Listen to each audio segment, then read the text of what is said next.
Je dis, le Seigneur est merveilleux. En tout cas, il est merveilleux. Nous sommes en train de continuer nos enseignements sur le livre de Jean avec Jean 16 et nous allons lire à partir du verset 15 jusqu'au verset 24. Lisons au nom du Seigneur. Tout ce que le Père est à moi. Tout ce que le Père a est à moi. C'est pourquoi j'ai dit qu'il prend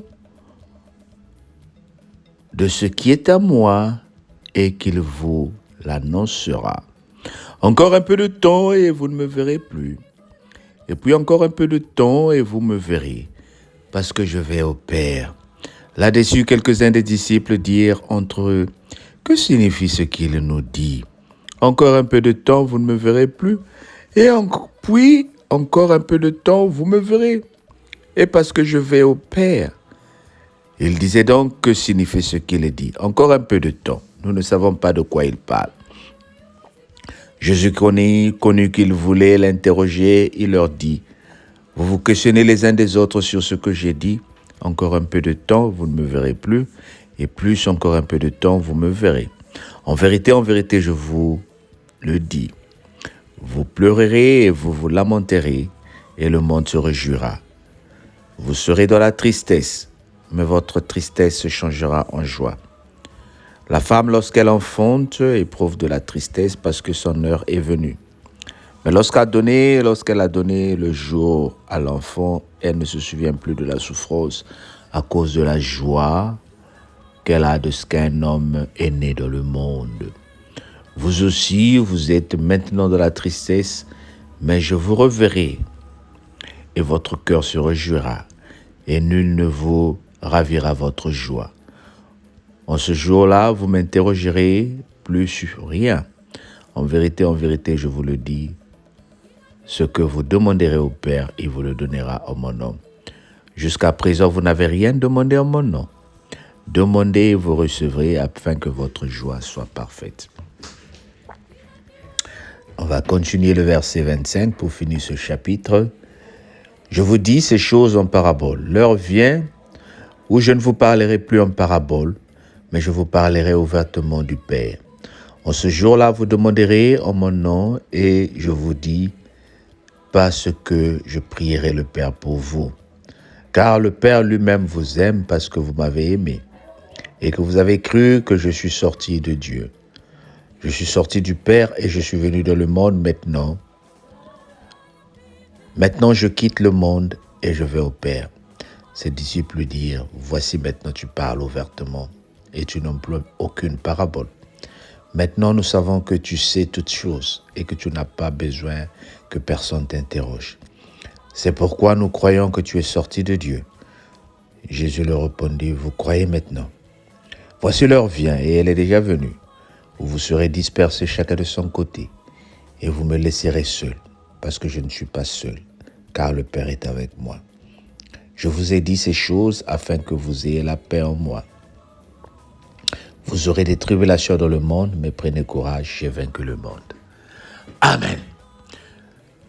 Jésus prépare ses disciples comme il a fait et comme il a toujours fait. Il leur dit la vérité de ce qui va arriver.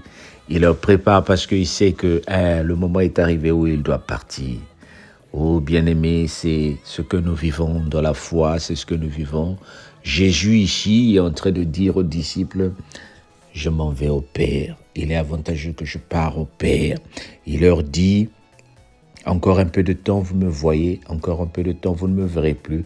Et encore un peu de temps, vous allez me voir. » Jésus parlait de la résurrection.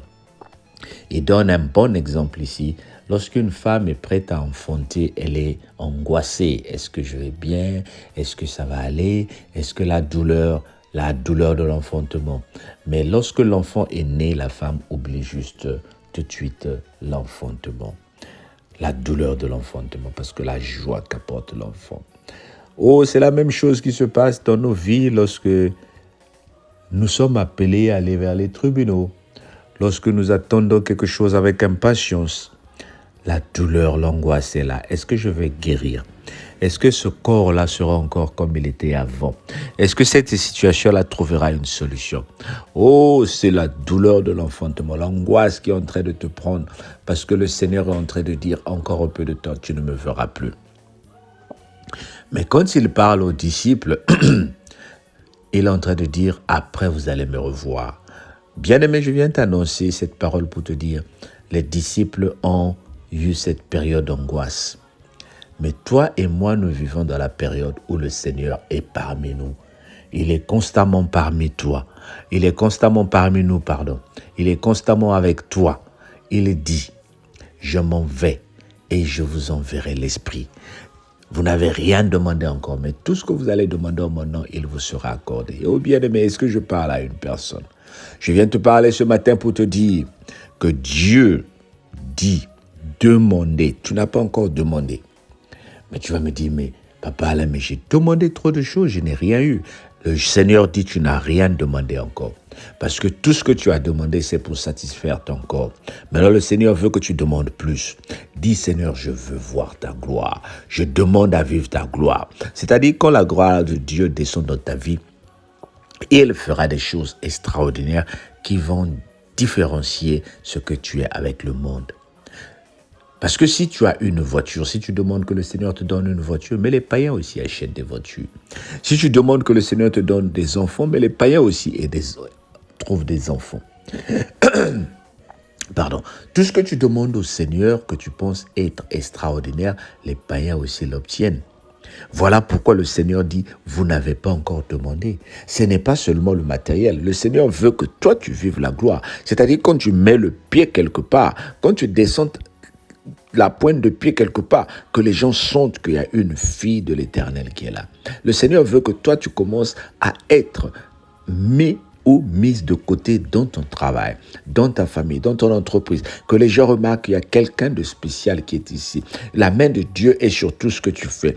Les choses sont différentes avec toi. Les choses brillent avec toi. C'est de toi que je viens parler. Oh, dis avec moi, merci Seigneur. Le Seigneur va faire la différence dans ta vie et il est déjà en train de la faire. Qu'il te bénisse et qu'il t'accorde la grâce de vivre sa bonté. Sois béni au nom de Jésus. Amen.